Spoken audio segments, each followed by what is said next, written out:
С начала года при оформлении загранпаспорта стала обязательной процедура дактилоскопии. Вместе с тем, сегодня Федеральная миграционная служба России выдает гражданам заграничные паспорта двух видов. Старый сроком на 5 лет и новый биометрический со сроком действия 10 лет.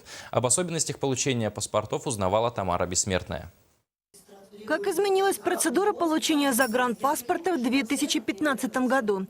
Первое. Граждане старше 12 лет должны сдавать отпечатки пальцев.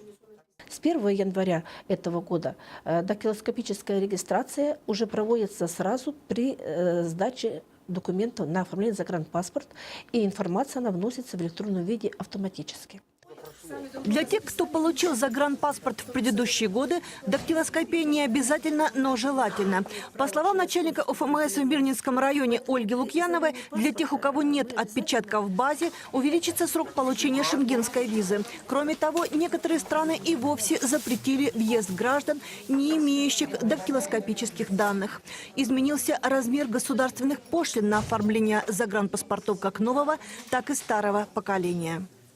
Если в прошлом году было 2500, то в этом году паспорт стоит уже 3500 на одного человека.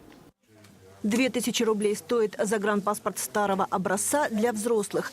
1500 – биометрический загранпаспорт для ребенка до 14 лет и 1000 рублей – загранпаспорт старого образца для детей до 14 лет.